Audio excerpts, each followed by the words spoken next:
সুপ্রিয় শিক্ষার্থী, রাকিস ম্যাথ একাডেমির আজকের টিউটোরিয়ালে সকলকে স্বাগত। আজকের আলোচ্য বিষয় নবম দশম শ্রেণীর ব্যবহারিক জ্যামিতি সপ্তম অধ্যায়। ইনশাআল্লাহ পুরো ক্লাসটা করলে ব্যবহারিক জ্যামিতিতে আর কোনো ধরনের সমস্যা তোমার থাকবে না। তাহলে প্রথমেই বোর্ড পরীক্ষার জন্য পেন্সিল কম্পাসের সাহায্যে তোমাকে বিভিন্ন পরিমাপের কোণ অঙ্কন করতে বলতে পারে। তাহলে টাইপ 1 এ আমরা পেন্সিল কম্পাস ব্যবহার করে কিভাবে বিভিন্ন পরিমাপের কোণ অঙ্কন করব সেটা শিখে ফেলবো। তাহলে আমরা প্রথমেই পেন্সিল কম্পাস ব্যবহার করে 60 ডিগ্রি কোণ অঙ্কন করা শিখে ফেলবো। যে কোনো ব্যাসার্ধে এখানে একটা রেখা বা রশ্মি নিয়ে নিলাম। তোমার যে বিন্দুতে 60 ডিগ্রি কোণটাকে আঁকতে হবে সেই প্রান্ত বিন্দুতে তুমি কি রাখবা? পেন্সিল কম্পাসের কাঁটাটাকে রেখে দিবা, দিয়ে যে কোনো ব্যাসার্ধের একটা বৃত্তচাপ অঙ্কন করবা। আবার এই সমান ব্যাসার্ধটা নিয়ে তুমি কি করবা? কাঁটাটাকে এই প্রান্ত বিন্দুতে রেখে এখানে কেটে নিবা। তাহলে এই বিন্দুগামী রেখাটাই কত ডিগ্রি কোণ তৈরি করবে? 60 ডিগ্রি কোণ তৈরি করে ফেলবে। তাহলে এই কোণটা কত ডিগ্রি হয়ে গেল? 60 ডিগ্রি। কত ডিগ্রি? 60 ডিগ্রি। কিভাবে আঁকতে হবে বুঝে গেছে? যে বিন্দুতে 60 ডিগ্রি কোণ আঁকতে হবে তুমি সেখানে কাঁটাটাকে রেখে যে কোনো ব্যাসার্ধের একটা বৃত্তচাপ আঁকবা। সেম ব্যাসার্ধ নিয়ে যদি এখান থেকে কেটে নাও তাহলে এই বিন্দুগামী রেখাটাই হবে কি? 60 ডিগ্রি। এখন তোমাকে বলতে পারে পেন্সিল কম্পাস ব্যবহার করে 30 ডিগ্রি কোণ অঙ্কন করে দাও। তাহলে 30 ডিগ্রি কোণ অঙ্কনের জন্য কি করবা? যে কোনো একটা রশ্মি নিয়ে নিলাম। মনে করো এই বিন্দুতে আমি 30 ডিগ্রি কোণ আঁকতে চাচ্ছি। তাহলে প্রথমে কি করব? আগে 60 ডিগ্রি কোণ অঙ্কন করে নিব। তাহলে আমি যদি 60 ডিগ্রি কোণ অঙ্কন করতে চাই কি করব? কাঁটাটাকে এখানে রেখে যে কোনো ব্যাসার্ধের একটা বৃত্তচাপ অঙ্কন করে নিব। এটা যে কোনো ব্যাসার্ধের হতে পারে।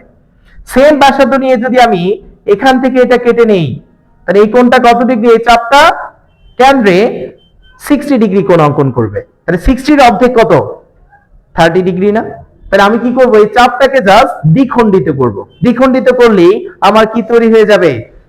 30 ডিগ্রি কোণ অঙ্কন হয়ে যাবে। তাহলে 30 দ্বিখণ্ডিত করার জন্য একবার কাঁটাটাকে এই প্রান্ত বিন্দুতে রাখবা, আবার কাঁটাটাকে কি বিপরীত প্রান্ত বিন্দুতে রাখবা।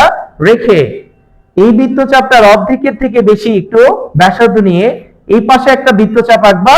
সেম ব্যাসার্ধ নিয়ে কি করবা? এই বিপরীত প্রান্ত বিন্দু থেকে এদিকে একটা বৃত্তচাপ আঁকবা।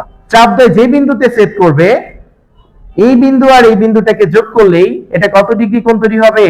30 ডিগ্রি কোণ অঙ্কন হয়ে যাবে। কথা বুঝে গেছে? কত ডিগ্রি কোণ? 30 ডিগ্রি কোণ অঙ্কন হয়ে যাবে। একেবারে সহজ। তারপরে যদি যাও পরেরটায়, তোমাকে বলছে পেন্সিল কম্পাস ব্যবহার করে 90 ডিগ্রি কোণ অঙ্কন করো। তাহলে আমি মনে করি এই প্রান্ত বিন্দুতে 90 ডিগ্রি কোণ অঙ্কন করতে চাচ্ছি।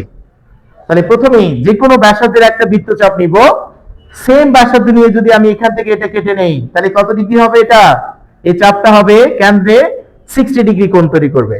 আবার যদি আমি কাঁটাটাকে এখানে রেখে দেই, রেখে সেম ব্যাসার্ধ নিয়ে কাটি তাহলে আবার একটা 60 ডিগ্রি চাপ তৈরি হবে।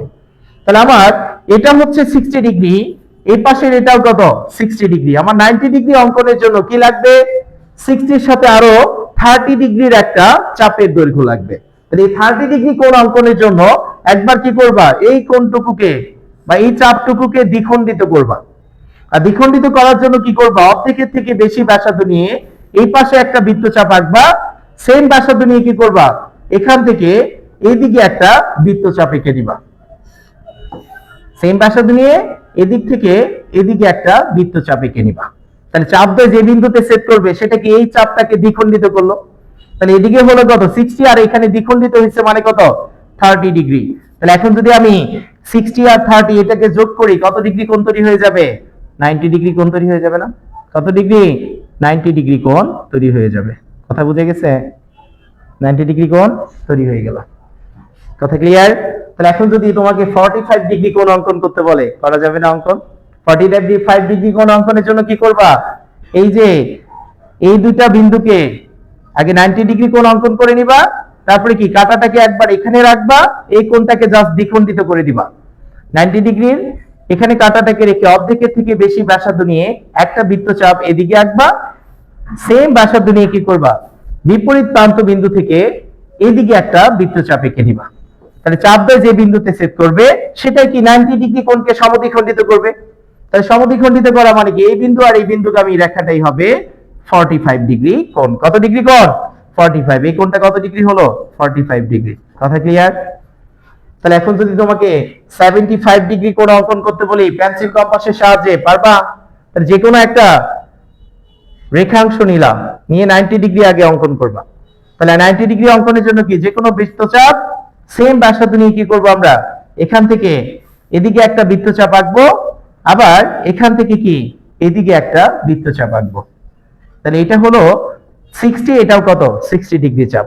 তাহলে একবার কি করব, কাঁটাটাকে এই প্রান্ত বিন্দুতে রেখে অর্ধেকের থেকে বেশি ব্যাসার্ধ নিয়ে এদিকে একটা বৃত্তচাপ আঁকবো, সেম ব্যাসার্ধ নিয়ে কি করব, এদিক থেকে এদিকে একটা বৃত্তচাপ আঁকবো। তাহলে আমি যদি এখন এই দুইটা বিন্দুকে আমি রেখাটাকে যোগ করি, তাহলে কি 90 ডিগ্রি কোণ অঙ্কন হয়ে যাবে না? কত ডিগ্রি কোণ তৈরি হবে? 90 ডিগ্রি কোণ তৈরি হয়ে যাবে। 90 ডিগ্রি কোণ তৈরি হলে তুমি এখন কি করবা বলো? এইটুকু 90 ডিগ্রি কোণে কি আছে? এটা আছে 60 ডিগ্রি, আর এটা আছে কত? 30 ডিগ্রি। তাহলে এইটুকু চাপকে তুমি আবার দ্বিখণ্ডিত করবা, সেজন্য এখানে একবার কাঁটাটাকে রাখবা, এখানে একবার কাঁটাটাকে রাখবা। দেখে এটাকে দ্বিখণ্ডিত করার জন্য কি অর্ধেকের থেকে বেশি ব্যাসার্ধ নিয়ে একবার একটা বৃত্তচাপ আমরা এদিকে আঁকবো, সেম ব্যাসার্ধ নিয়ে কি করব, এখান থেকে এদিকে একটা বৃত্তচাপ আঁকবো। তাহলে এটা কি করবে? 30 ডিগ্রি কোণকে সমদ্বিখণ্ডিত করবে। তাহলে আমি যদি এখন 30 ডিগ্রি সমদ্বিখণ্ডিত মানে কত? 15 ডিগ্রি। তাহলে 60 ডিগ্রি আর 15 ডিগ্রি যোগ করি, কত ডিগ্রি হচ্ছে? 75 ডিগ্রি কোণ তৈরি হয়ে যাচ্ছে না? তাহলে সেটাই এখন করার জন্য এই বিন্দু আর এই বিন্দুটাকে জাস্ট যোগ করে দিবা। তাহলে এটাই কত ডিগ্রি কোণ? এটাই হবে তোমার 75 ডিগ্রি কোণ। কত ডিগ্রি? 75 ডিগ্রি কোণ। কথা বুঝে গেছে?